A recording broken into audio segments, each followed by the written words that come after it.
C'est quand le bon moment pour vendre vos cryptos? Ni trop tôt, ni trop tard. C'est pas évident, parce qu'on veut faire un maximum de bénéfices. Bon, moi, ça fait 4 ans que je suis dessus tous les jours. J'ai testé plein de méthodes. Et là, maintenant, je vais vous dire ce qui marche le mieux, comment je fais, à quel pourcentage je revends. L'important, c'est pas seulement le pourcentage, c'est aussi d'automatiser pour ne pas louper les bonnes affaires si on n'était pas attentif au bon moment. Et d'une manière générale, c'est beaucoup trop stressant et beaucoup trop hasardeux de surveiller la courbe en se demandant si c'est le bon moment pour vendre ou pas. Et automatiser, ça permet de libérer du temps pour autre chose, parce que j'ai pas que ça à faire de rester devant les courbes de prix, et probablement vous non plus. Donc, je vais vous dire ce que je recommande pour 2 catégories d'investisseurs. La première, c'est ceux qui veulent passer un minimum de temps devant l'écran, par exemple 1 heure par semaine. Parce qu'ils ont une vie à côté, une vie professionnelle et familiale. Il leur faut une méthode bien structurée pour qu'ils puissent mettre des ordres qui vont se réaliser en automatique. Ça, c'est typiquement ceux qui suivent ma formation cryptoexpert.ch. Je leur dis exactement quoi acheter et quand vendre, à quel pourcentage, avec 80% de leur capital en sécurité sur de grosses cryptos et 20% sur des petites cryptos explosives. Et ils ont des ordres de revente sur toutes les cryptos, les grosses et les petites, mais pas au même pourcentage. Je vous donne les pourcentages dans un instant. La deuxième catégorie d'investisseurs, c'est ceux qui veulent profiter à fond de la magnifique croissance qu'on est en train de vivre cette année. Donc, pendant une période, quelques mois, ils veulent s'en occuper souvent. Pas toute la journée, hein. Par exemple le soir, après le travail, après avoir couché les enfants. Le but, c'est de faire travailler l'argent pour faire des bénéfices beaucoup plus rapidement. Pour la portion du portefeuille qui est risquée. En 2021, c'est l'année idéale pour faire ça, si on sait quelles sont les prochaines cryptos qui vont exploser. Ça, c'est typiquement ceux qui sont dans mon groupe privé sur Telegram. Je leur dis chaque fois que j'achète une petite crypto qui est sur le point d'exploser, je leur explique pourquoi, je leur dis à quel niveau je mets mes ordres de revente, et c'est de ça qu'on parle là maintenant, c'est les ordres de revente, et sur quelle paire. Souvent, je les mets contre Ethereum, c'est vraiment ma préférée. Et je leur fais profiter de mes fichiers Excel comparatifs. Par exemple, lorsqu'on a eu notre réunion live mardi dernier, je leur ai présenté mon comparatif sur les tokens de la Binance Smart Chain. Et je peux vous dire qu'ils ont déjà fait des super bénéfices sur les 2 petites cryptos explosives que je leur ai recommandées ce jour-là. Elles ont déjà plus que doublé en moins d'1 semaine. Et surtout, je leur ai appris où il faut regarder pour trouver les prochaines pépites de la Binance Smart Chain. Par exemple, bscscan.com pour voir le nombre de comptes, defistation.io pour voir les fonds investis, dapradar.com pour voir le nombre d'utilisateurs et la tendance en pourcentage. Et je regarde aussi l'évolution du nombre d'abonnés Twitter sur 1 semaine et sur 1 mois avec socialblade.com, etc. Et tous ces outils me donnent pas seulement des indications quand acheter, mais aussi quand vendre, évidemment. Mais bon, revenons à la question initiale, qui était plutôt d'automatiser. C'est quand le bon moment pour vendre, histoire de faire un maximum de bénéfices. Parce que si on vend trop tôt, c'est frustrant de voir le prix qui continue de grimper et on n'en profite pas. Mais si on vend trop tard, on risque de vendre à un prix beaucoup moins intéressant. Et même si on a choisi des cryptos de grande qualité qui vont remonter, des fois il faut attendre plusieurs mois avant que ça remonte. Et pendant ce temps, notre argent, il aurait pu travailler ailleurs. Donc, il faut vendre en plusieurs étapes. C'est pas un scoop. Si ça se trouve, c'est ce que vous faites déjà. Mais la question, c'est à quelle hauteur on vend? Alors, ce qui marche le mieux selon mon expérience, c'est premièrement, il faut récupérer la mise de départ en vendant la moitié dès que le prix a doublé. Mais lorsqu'il s'agit d'une toute petite capitalisation, en dessous de 20 millions de market cap, ça monte très vite. Et là, on peut récupérer la mise de départ en vendant plutôt un quart lorsque le prix a quadruplé. Autrement dit, je vends 25% à x4. Si par exemple j'avais misé un Ethereum, avec cette vente partielle, je récupère un Ethereum. Récupérer la mise de départ rapidement, c'est vraiment une bonne pratique. C'est ce que je recommande à toutes les personnes que je forme. Certains le récupèrent en cash et le reversent sur leur compte en banque. Et ce que je fais moi, et ce que font ceux qui sont dans mon groupe privé, c'est que ce montant, je le garde au chaud sur Ethereum et je le réinvestis ailleurs, dès que je trouve une bonne affaire, une crypto qui va exploser. Et donc, mon argent travaille rapidement pour faire des bébés. C'est comme si on avait plusieurs générations en une génération.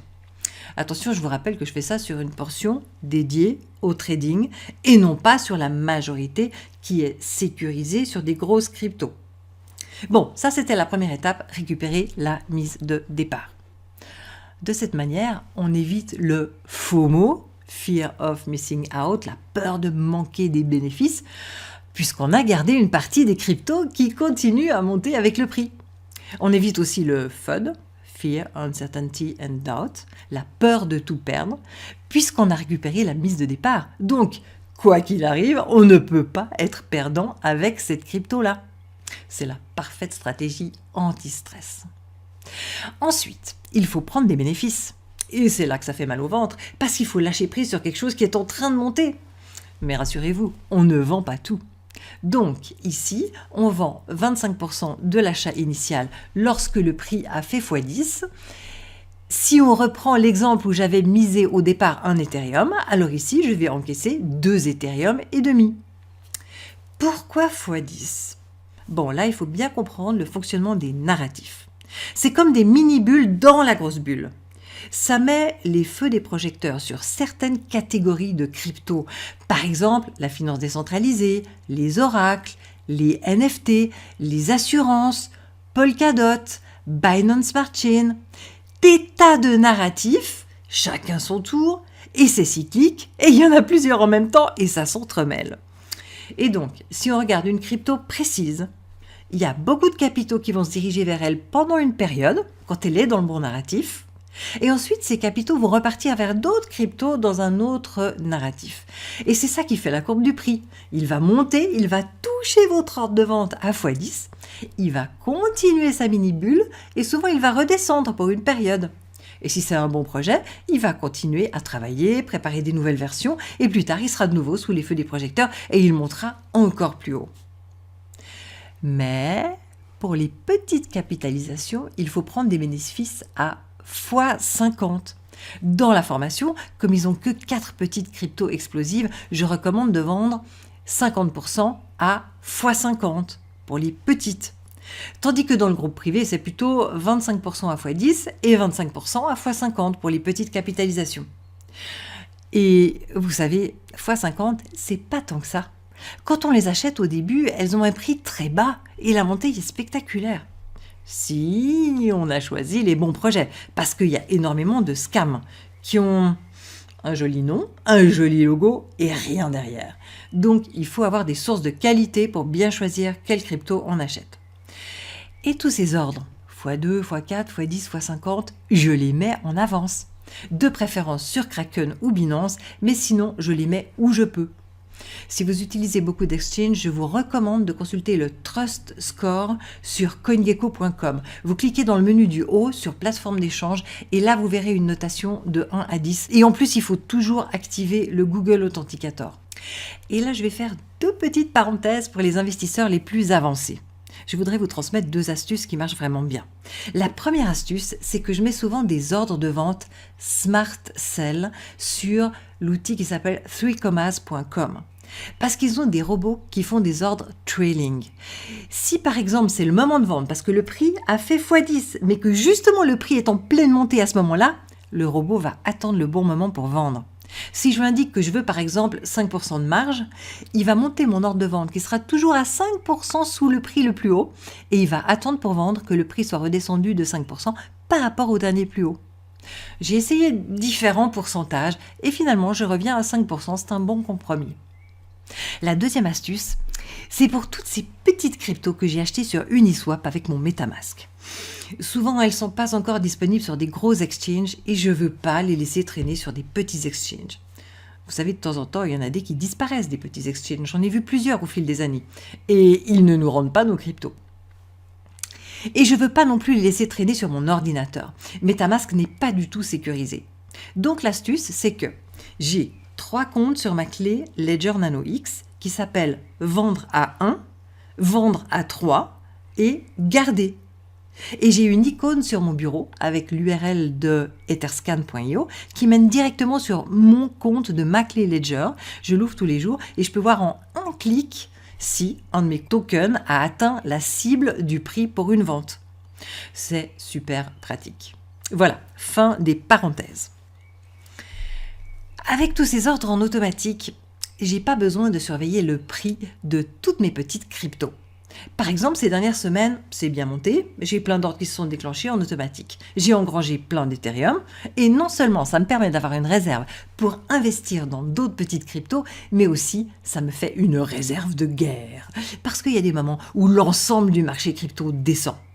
Et quand Bitcoin et Ethereum chutent de 20%, 30%, 40%, pendant ce temps, les petites cryptos chutent beaucoup plus fort. Par exemple, leur prix peut être divisé par 2, par 3, par 4. Et là, avec mes Ethereum, j'en profite pour acheter les meilleurs projets à prix très bas. Quand tout le monde a peur, c'est le moment de faire des bonnes affaires. Donc je récapitule. Je vends 50% à x2 pour récupérer la mise de départ, 25% à x10 pour prendre les bénéfices, et il me reste 25% en réserve. Si c'est une petite capitalisation, je vends 25% à x4, 25% à x10, 25% à x50, et là aussi, il me reste 25% en réserve. Donc dans les deux cas, j'ai toujours 25% de mon investissement initial en réserve. Qu'est-ce que je fais de cette réserve ? Je la garde dans un parking sécurisé. Le mot parking m'aide à ne pas me prendre la tête, parce que mon focus doit rester disponible pour les nouveaux projets que j'étudie. Le mot sécurisé m'aide aussi à ne pas me prendre la tête, parce que j'ai mis mes cryptos en sécurité, sur une clé physique comme la Ledger ou sur Kraken ou Binance, avec le Google Authenticator. Mais attention, je ne les garde pas pour toujours, ces 25%. Je vais les garder jusqu'à la pointe de la bulle. Vous savez, cette grosse bulle qu'on a tous les 4 ans. Si vous êtes nouveau, je vous suggère d'étudier la courbe de 2013 et la courbe de 2017. Et vous allez mieux comprendre la courbe de 2021. J'ai vécu la chute de 2018, après la fin de la bulle, et je peux vous dire, ça fait mal. Donc là, j'ai super bien étudié la question. Il faudra vendre au bon moment et on pourra racheter 2 ou 3 ans plus tard lorsque les prix seront beaucoup plus bas. Donc je vous disais, vendre les derniers 25% à la pointe de la bulle. Ça, c'est décrit en détail au chapitre 5 de ma formation Crypto Expert. Quels sont les graphiques à surveiller pour savoir si on est proche de la pointe de la bulle et comment faire un maximum de bénéfices lorsqu'on arrive vers la pointe. Parce que là, ça monte très fort dans les derniers jours, donc il faut une bonne stratégie pour bien en profiter. Dans l'immédiat, le graphique le plus important que je vous conseille de surveiller pour savoir quand vendre vers la pointe de la bulle, c'est le plus connu, il s'appelle NUPL. C'est l'abréviation de Net Unrealized Profit Loss. C'est une formule mathématique en fonction des profits non réalisés. Et quand la courbe de NUPL arrive à la zone bleue, si elle dépasse 75%, ça veut dire qu'on approche d'une pointe de bulle. Pour voir ce graphique, il faut payer un abonnement à glassnode.com, mais en fait, il y a une astuce pour le voir gratuitement. Il faut aller sur twitter.com. Dans la barre de recherche, vous tapez NUPL, NUPL. Ensuite, vous cliquez sur l'onglet Photos. Et là, vous scrollez un peu, vous verrez, il y a régulièrement des gens qui publient la dernière version. Voilà, je vous ai donné les pourcentages, la stratégie, les astuces. J'espère que ça vous a été utile. Et si vous avez apprécié que je vous partage ma stratégie, mettez un petit pouce bleu et le petit commentaire qui fait plaisir. Merci d'avance.